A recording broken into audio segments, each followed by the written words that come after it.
Alors salut à toi mon cher ami, sois le bienvenu dans cette nouvelle leçon. Une leçon où aujourd'hui je vais t'expliquer comment soutirer les clients qui te passent des commandes depuis Amazon de manière à les rapatrier sur ton site.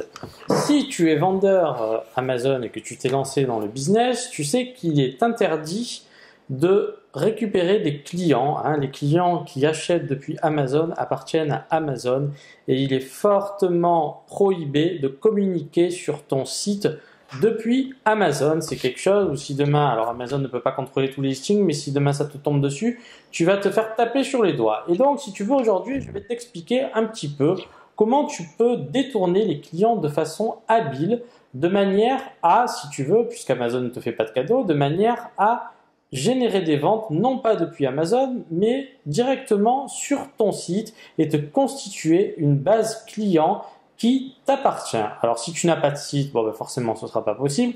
En revanche, pour toutes les personnes qui ont un site de commerce en ligne et qui en plus sont présents sur Amazon, il n'y a pas de mal à essayer de récupérer les clients et en fait, je vais te donner une méthode très simple qui fonctionne relativement bien, que je mets en place, c'est-à-dire que quand tu fais du Amazon FBA, eh bien ça va consister tout simplement à mettre dans l'emballage, alors non pas de façon visible, mais en fait, si tu veux, selon comment tu emballes ton produit, eh bien, si tu veux, tu vas mettre ce qu'on appelle des outils marketing. Voilà, c'est du matériel marketing, c'est des petites choses comme ça. Je ne sais pas si tu fais régulièrement des commandes sur Internet, mais voilà, tu vois un petit peu, tu reçois ce genre de choses. Voilà, tu vois, tu as plein d'offres. Alors là, en général, c'est quand il y a... Tu peux t'abonner d'ailleurs à ce truc, ça s'appelle Marchand du Web.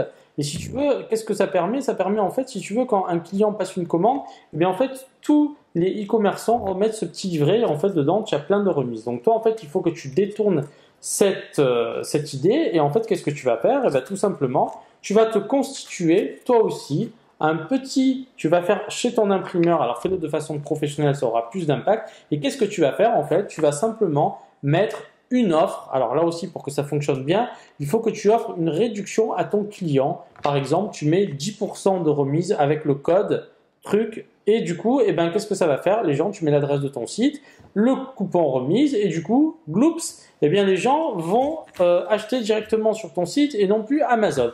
Et ça, c'est vraiment une stratégie que tu dois mettre en place dès le départ. Ça fonctionne très bien. Moi, j'ai de très bons retours. Il y a pas mal de gens que j'ai eu comme client sur Amazon et qui ne connaissaient pas mon site, qui maintenant m'achètent les produits directement sur mon site. Donc, il serait dommage de t'en priver. En revanche, ce qu'il ne faut surtout pas faire, c'est mettre l'adresse de ton site dans tes listings produits et mettre trop ouvertement l'adresse de ton site sur tes produits directement, parce que si une personne qui prépare la commande le remarque, selon le type de produit, ça peut parfois te porter préjudice. Donc, si tu veux, nous, on essaye vraiment de rentrer dans les guidelines d'Amazon et donc, eh bien, c'est tout simple, c'est-à-dire qu'une fois que tu as créé ton offre avec ta marque, que tu as mis en place ton site, si tu fais de la vente en ligne, eh bien, tu vas chercher un imprimeur. Donc moi, je te conseille Pixar Printing. Si tu veux, c'est un imprimeur qui coûte pas cher du tout. C'est un imprimeur au niveau européen. Donc si tu es en Europe, après si tu es aux États-Unis, au Canada, ben forcément, tu trouveras ton imprimeur. Et donc, qu'est-ce que tu vas faire? Tu vas te faire une petite carte ou un petit, tu vois, en plus c'est du papier léger là, quelque chose, mais vraiment il faut que ça fasse professionnel, qu'on ait l'impression que ce soit qualitatif. Et donc, si tu veux, tu te fais imprimer 1000 ou 2000 exemplaires d'une petite feuille comme ça. Ou dessus, eh bien, tu vas mettre, voilà, comme ici on voit là, code d'Imaliv. Voilà, ils offrent la livraison gratuite. Et si tu veux, ben voilà, il faut que tu fasses un peu, tu t'inspires un petit peu de ce genre de choses. Et voilà, tu le fais simplement. Eh bien, plutôt que de permettre à Amazon, parce qu'il faut que tu saches qu'Amazon, alors nouveauté maintenant, Amazon communique plus facilement le numéro de téléphone, mais il te précise bien qu'il doit être utilisé uniquement à des fins de livraison. Parce qu'il y a eu pas mal de problèmes au niveau des livraisons. Donc maintenant, eh bien, ils te mettent le numéro de téléphone. Avant, moi, il n'apparaissait jamais. Ben maintenant, ça fait à peu près 2 mois que maintenant, tu as systématiquement le numéro de téléphone. Donc si tu veux, eh bien, il serait dommage de te priver de cette opportunité. En revanche, là où j'insiste, c'est qu'il faut vraiment que tu donnes quelque chose de supplémentaire. Si c'est juste mettre l'adresse de ton site, ce ne sera pas suffisant. Il faut que tu incites les gens à acheter sur ton site plutôt que sur Amazon.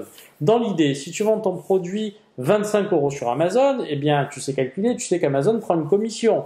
Et donc, en proposant un pourcentage de remise sur ton site, au final, tu gagnes sensiblement la même chose et en plus, le client est content parce qu'il va acheter le produit moins cher. Donc dans l'idée, si tu vends ton produit 20 euros, eh bien tu vas proposer, allez, au début soyons fous, tu proposes 5 euros de remis sur le premier achat, mais du coup, il faut le voir comme si tu gagnais un client. Et en fait, si tu veux, il y a des gens qui n'ont toujours pas compris, mais je répète parce que c'est très important, gagner un client pour un one-shot ne suffit pas. C'est-à-dire qu'il faut que tu sois dans un repeat business. C'est pour ça qu'il y a des gens qui ne savent pas calculer. Parfois, il y a des gens qui vont te dire « J'ai fait une vente, le client m'a coûté… » Je te dis n'importe quoi quand tu fais de la publicité traditionnelle. « Le client m'a coûté 3 euros. » Je te dis n'importe quoi, ça peut être plus, ça peut être moins, on s'en fout. C'est juste pour te donner une métrique qui va te parler. Le client me coûte 3 euros. Mais en fait, le client ne te coûte pas 3 euros vraiment. Parce que si c'est un client qui est satisfait de ta commande, c'est un client qui va revenir sur ton site et qui va te passer d'autres commandes. Donc ce client, s'il te passe 3 commandes, il t'est plus revenu 3 euros, il t'est revenu